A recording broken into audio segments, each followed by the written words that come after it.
Hi guys! Welcome back sa ating YouTube channel. My name is Adelina. Ito po ang dalawang ito, tsaka ito. Yan. Hindi ko po ito parating nakukuha. Dahil sa nakatali po siya. O ayan o. Hindi katulad po ng ganito na nakukuha natin anytime. So ngayon po ay ibababa ko siya. Kasi hindi ko na po nakikita kung ano na bang itsura nito sa ibabaw. Kasi pag nagdidilig po ako, hindi ko makita. Ayan, dito na nga ako. Aray ko, pag nagdidilig po ako guys, ay hinuhos ko na lang to. Kaya hindi ko po siya nakikita kung ano yun nasa ibabaw. Kaya tatanggalin ko po ito. Ayan, yan. Yung tali niya. Kasi nakatali po siya eh. So tingnan natin kung, ayan, dito ko lang ilagay ito. Okay, tatanggalin natin. So, ayan, guys. Ito kukunin. Inalis ko na po muna yung ibang nakasabit dito.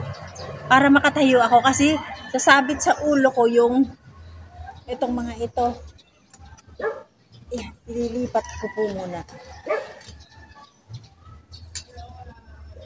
So, ayan. Kasi ito, ayan, nakatali po talaga siya, guys.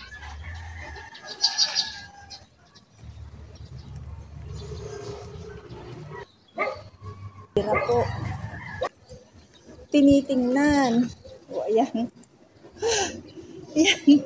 Kasi hindi ko na po nakikita ang itsura nito, guys. So, tingnan nyo. Mamaya po, pakita ko na lang sa inyo pag doon na, mamaya po.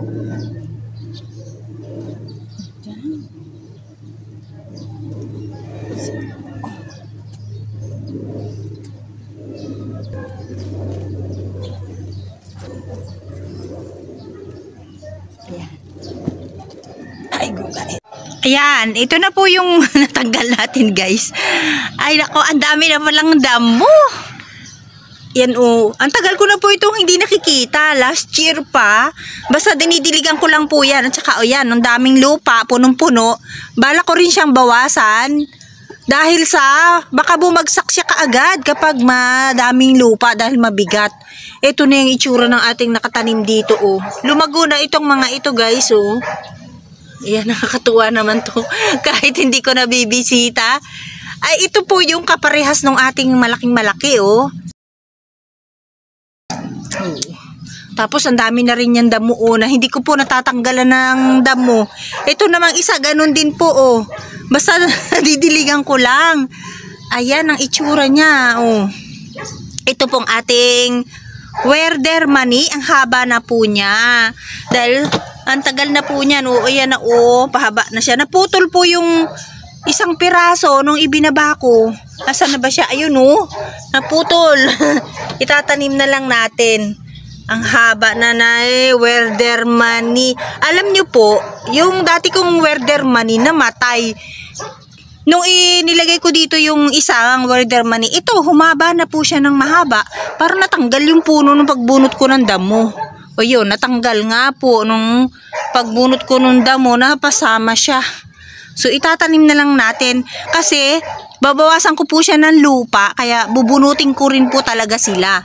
Ayan, oh. Ay, si werder mani, ang ganda kasi guys, humaba na talaga siya ng humaba dito sa ating hanging pots, oh. Yan, namulaklak na rin po ito ng ilang beses. Kaya lang, hindi siya sabay-sabay na mulaklak.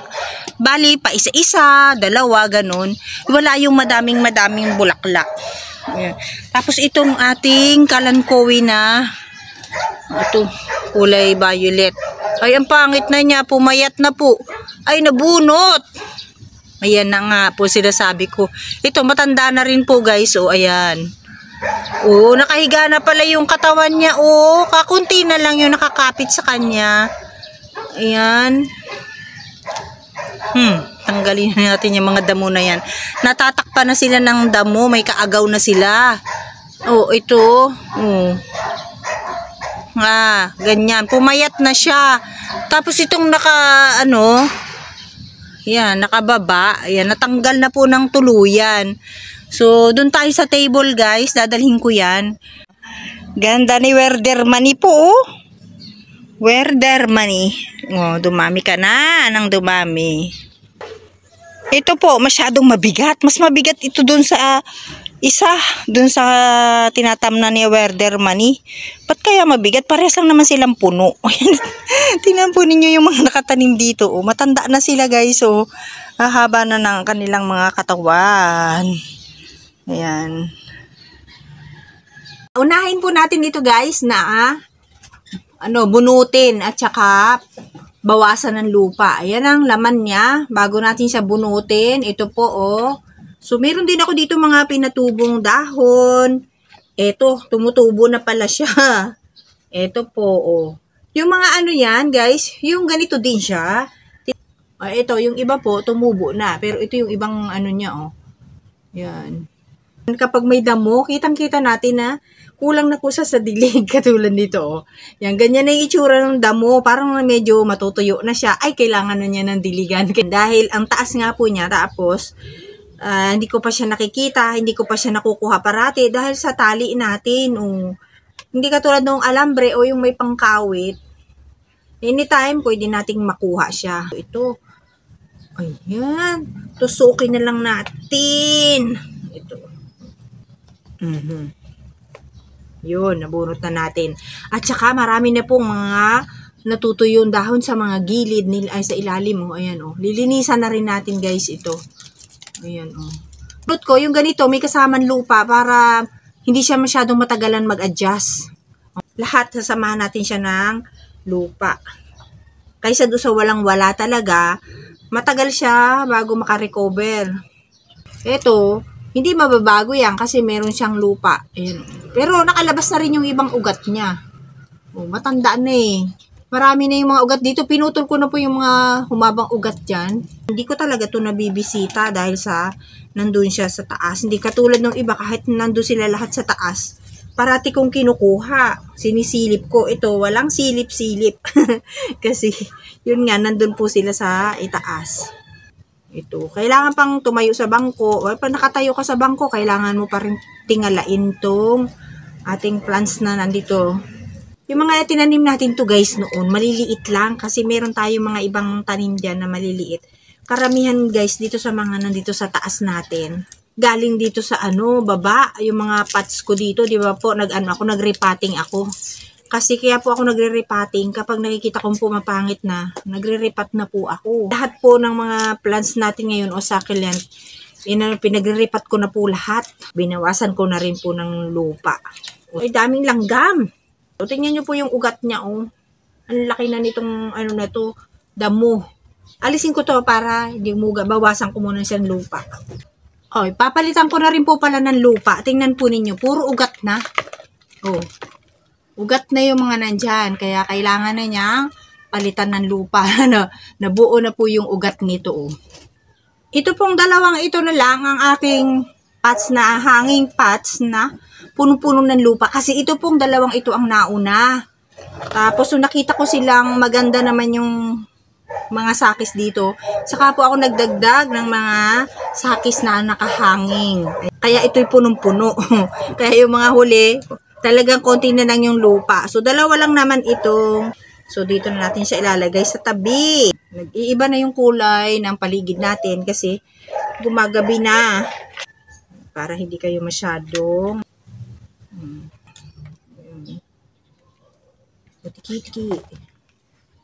Pagkatanim ko po nito, ayan, hayaan ko lang siya, hindi ko siya didiligan syempre. Tapos ibabalik ko siya kung saan siya nanggaling. Doon ko lang siya ihahang. Hindi ko siya ilalagay dito sa shaded area kasi yung pwesto natin is may bubong. May bubong na yero yung puro butas, sabi ko sa inyo.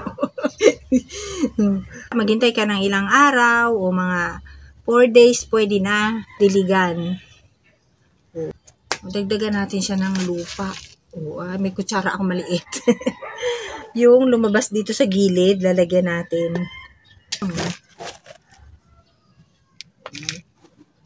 Lagyan natin siya mga lupa dito sa gilid. So, ilalagay na natin guys yung mga dahon niya. Dahon natin na inilalagay. Dati na siya dito guys.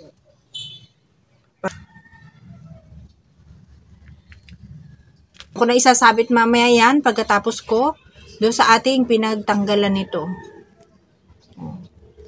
Sumama yung puno. Ayan ako, natanggal na rin yung iba.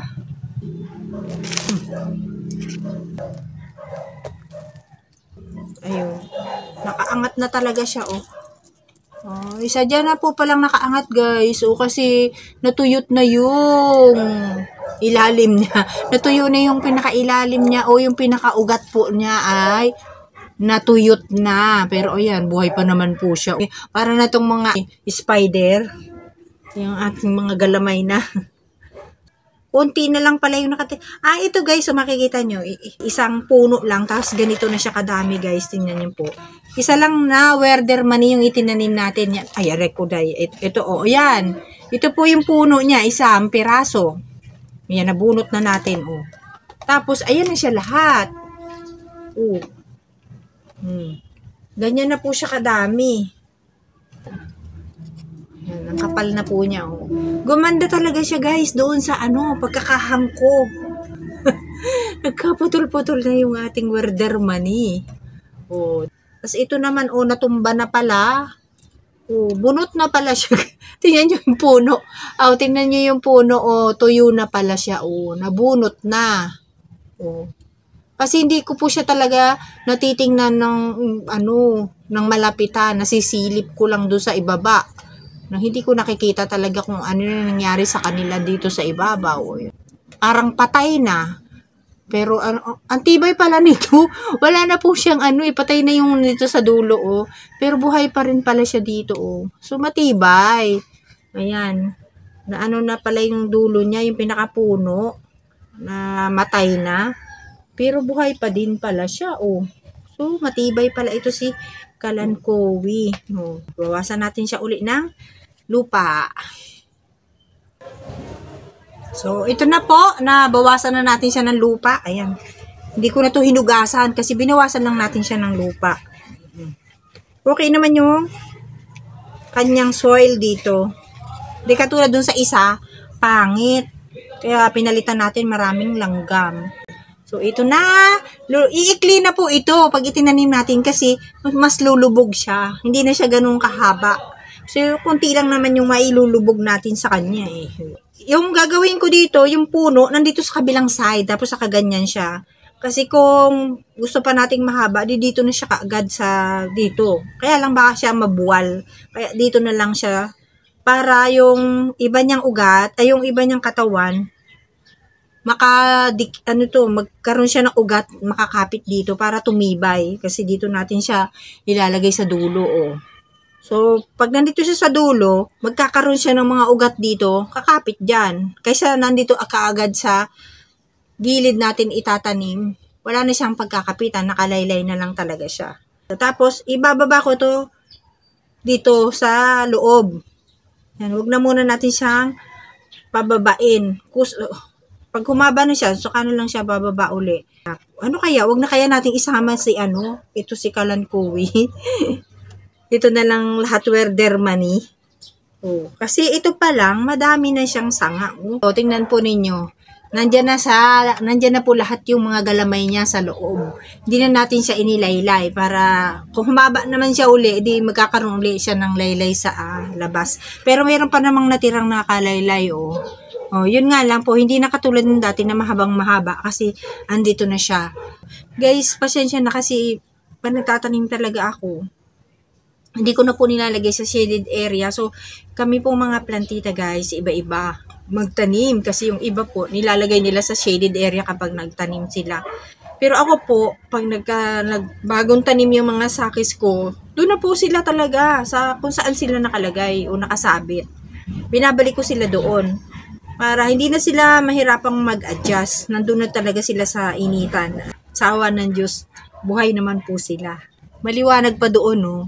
So, ito na po guys. Ang ginawa ko po, ginitna ko na lang po yung kasi natutumba siya nung nilagay ko dito sa gilid. Kaya ganyan na lang, pinaikot ko na lang dito sa gilid yung si Marpin ata ito kung di ako nagkakamali. Yan. Yan. Diyan na lang natin ipinaikot si Marpin. At saka yung mga dahon niyang tumutubo, diyan ko na nilagay. At saka yung mga iba pang natanggal nung inaayos natin ito. Lumalaki siya ng malaki, katulad nung malaki natin dito sa itaas. Kaya diyan ko na po siya nilagay sa gitna para maging balance kung lumaki man po siya. Katulad nung, ayun, ayan o, ang laki na po niya kasi guys, tingnan po ninyo. Ang laki na niya dyan. So, ibabalik na natin uli itong dalawa dyan sa ating pinagtanggalan kanina. Medyo dumidilim na po kasi alas 5 o mag-alas 6 na. Mag-alas 6 na po. Yung sa pag-aayos natin ito, nabot na tayo ng gabi. Ayan o. At yung isa po ay ano na lang talaga, yung werder mani na lang yung itinanim natin. Ayan. Ito po si werder mani guys. Nung nakatanim siya dati dito is yung kanyang puno, isa lang. Pero nakababa siya dito lahat. Ngayon ipinasok ko siya dyan sa loob para magkaroon siya ng ugat. Gaya na nasabi ko kanina, para maging matibay po sila, magkaroon ng ugat yung mga yan, makakapit sa lupa. Dito sa ibaba, maliwanag pa. Pero yung paligid natin is dumidilim na po. So hindi na ako mag-worry na bumagsak sila. Kung bumagsak man sila o may matanggal na isang ganito, makikita natin kaagad. Hindi kaagad sila babagsak kung mayroong matanggal na ganito. Na pag rumupok po at matagal na, katulad nung iba kong katulad nung guys, yung burritos ko, nakita ko isa na lang po yung nakakapit na ganito, natanggal na yung dalawa niya. Dahil marami siyang lupa, kaya binawasan ko. Kinabahan ako kasi may nagsing along, biglang lumakas yung boses niya. So ayan po, ibabalik ko na dun yung ating tinanggal kanina dun sa bakante na yun. So ayan, diyan lang natin siya ilalagay kapag bagong tanim. Di ko na po talaga sila tinatago. So, sabit na natin siya uli dyan. Itatali ko na po siya uli dyan. Ayan. So, ayan na po guys, naikabit na natin. Medyo mataas bala yung pagkakabit ko nung werder mani. Ayan. Hayaan mo na siya. Saka ko na lang uli ayusin to guys. Akyat tayo. Tingnan natin. Madilim na yung paligid. Kaya lang, aliwanag pala kapag may orange na bahay, Dilim na ng kapaligiran. Tuyot na yung damo. Yan. Yung aking mga boros, guys, hindi maganda ngayon, Pag may mga natutuyo siyang dahon, ayan, So, dilim na. Dilim na ng paligid. Sama ng kulay kapag madilim na, hindi na maganda ang kulay, parang patay na po yung mga kulay ng mga halaman natin.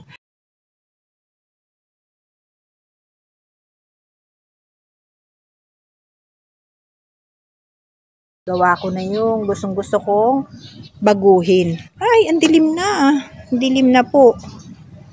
So, yun na po guys ang aking share at maraming pong salamat sa inyong panunod. Thank you for watching guys at mag-ingat po kayong lahat.